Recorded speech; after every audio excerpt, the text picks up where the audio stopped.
What's going on, guys? I'm Halfway. Welcome back to the channel.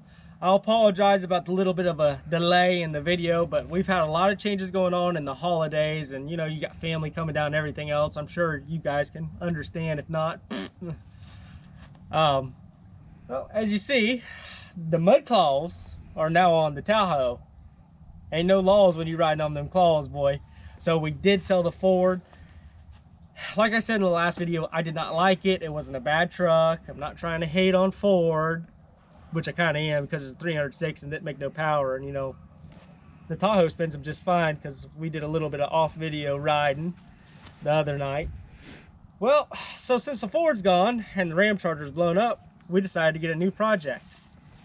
Boy, let me tell you something. We got ourselves a 1990 GMC Suburban. Are they still called a Suburban? Yeah. Oh yeah, it's still a Suburban.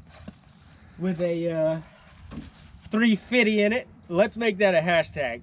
Do it on Instagram. You drive a Chevy with a 350. It's not a 350. It's a 350. So she is absolutely. She's pretty. She's pretty right. Four-wheel drive works. Motor runs great. It don't move. Well, 700 R4 gave up the go. It was originally a 6.2 truck, so potato. You know, we ain't about potatoes around here. Well, they put a 350 in it, and by the DTEC cable on the carburetor, the way they have it set up, they drove it for 2 days, and then the transmission went ahead and fried.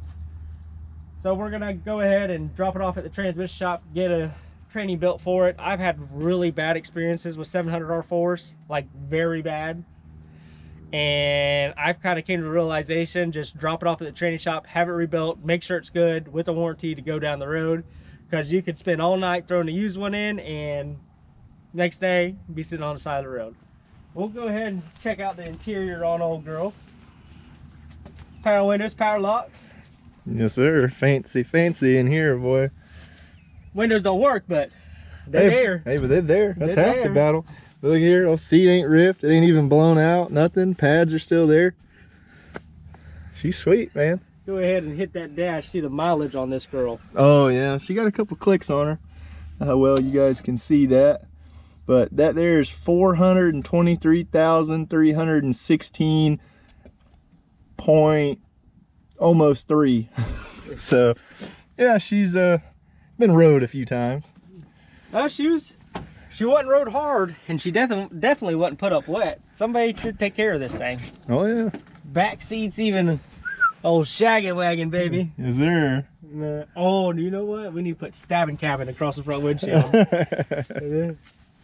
But the guy was nice enough to leave us with about 500 pounds of wood flooring. Yeah.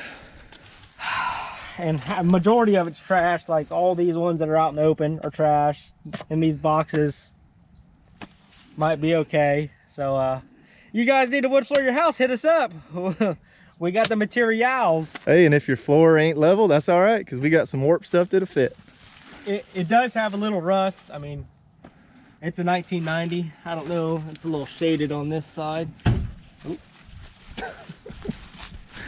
The rockers appear to be pretty solid in it. I mean, cab corners, a little rust down at the bottom, but nothing too crazy. They got a little wild at the boat ramp, as the guy was explaining to us, and somebody hit it. But other than that, that's the only really major body damage on old girl. You know, little cancer up here. We'll hit that with a wire wheel and a little Rust-Oleum to keep her from going, or try to prevent it as much as we can. Four-wheel drive does work. With it being a 6.2 and a 700 R4, me and Jared are both hoping and leaning towards that it either has 373s or 410s.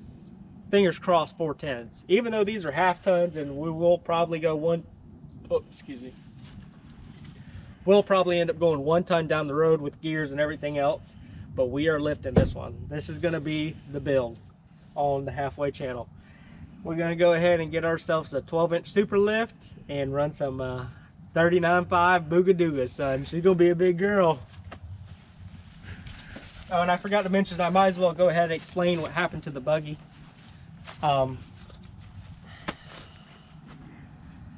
Okay, so me and Dusty, because you know, if you follow Bruce Wilson, Bruce was originally going to do the buggy and put that Detroit in it. Well, he ended up not wanting to do it, or whatever happened on his end, I'm not completely sure. Well, Dusty and me decided to kind of partner up with it, and we were going to go ahead and build the buggy, and we were going to put the 6.0 in it, if you've seen in the last video and everything else. Guys, I did this. So when I did this, I ended up having to pay out of pocket $1,400 for the surgery to be done. I still have pins in my hand. So there's no point for us to keep talking about the buggy and say this or it's still there, when it's going to be a good 6 months before I can even start on it or get anything accomplished with. So Dusty just went ahead and sold the buggy. So the buggy's gone, but I like this better than the buggy. She gonna be big, cool. I'm excited. But I'll go ahead and fire old girl up. I've already been over here messing with the timing. She was way far retarded with the timing, and you hit the gas, shoot flames through the intake, and we ain't got no insurance on old girl yet, and we ain't trying for her to go up and go bye-bye. They had the wrong air cleaner, I think, off the diesel truck still on it, where it was only being able to breathe out of that. Pick that up on camera. Yeah, you see it pretty well, especially where it's blocked off right here. Yep. Can't even feel the wind going through it. And we try to do some high performance build around here with a 350. Everybody knows them 350s are better than them 305. No, okay. Let's get this started on the channel. I like 305s because they're taxi cab motors. They're thicker cylinder walls, thicker heads, and you can beat the balls off them and they run cooler. So a 305 is stronger than a 350, and I'm fixing to piss more people off. But I ain't here to be your friend on the channel. I'm here to do what I want to do. See, if this was a 305, would have cranked right up. He did that on purpose just so you can say By the way, that. we're gonna go ahead and say that's my buddy Kyle's battery.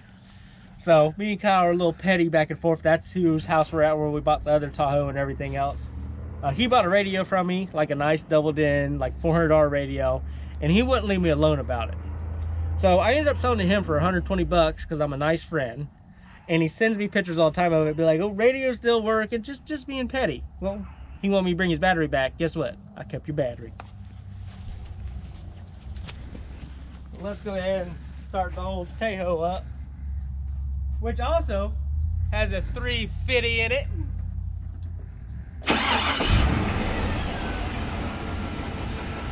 Somebody that likes 305s, you got a lot of 350s. Well, 305, I don't think they put 305s in these. Yeah, I don't think they did. Not in the Tahoes. So. No. I'm pretty sure when I go to the auto parts store, they say, what motor's in it, 6.2 or 350? 350. Or no, 6.5. It would be 6.5. Yeah, 6.5. Yeah, that was late enough to be a 6.5.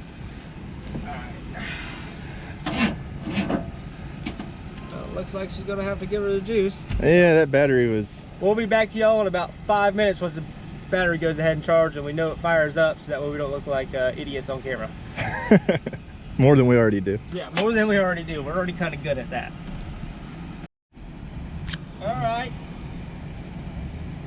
Alright, well, it's been about 20 minutes of charging. We had to fix a couple of grounds, and I'm pretty positive it's going to fire up.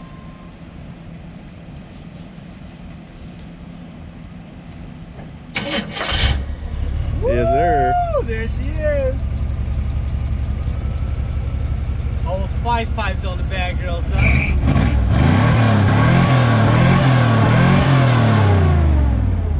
$350, baby. It's getting a little chilly outside. Oh, yeah. The past owner did just put a brand new exhaust on it. It don't sound bad. And like I said, y'all heard of tool duals, y'all heard of straight pipes. We call them splice pipes around here. We got a pipe over here and a pipe over there. Twice. Twice the pipe, twice the fun. Well, I messed with the timing a little bit. It's I'm pretty sure it's a tooth off on the distributor, and the alternator isn't charging. By the way, for some of y'all, because y'all say Chevrolet one-wire alternator, yes, one wire from the alternator to the battery. Well, you still got to have a hot wire, or I'm sorry, not hot wire, but a wire to tell the alternator to come on, and they didn't wire that in, so the alternator doesn't charge. So we'll go ahead and wire that in, and just wrap up a couple little things on it before we go ahead and do the lift kit. So there'll probably be another video of us just tinkering with it and getting things right and in order with it. She's ready to go, boys and girls. Pretty solid too.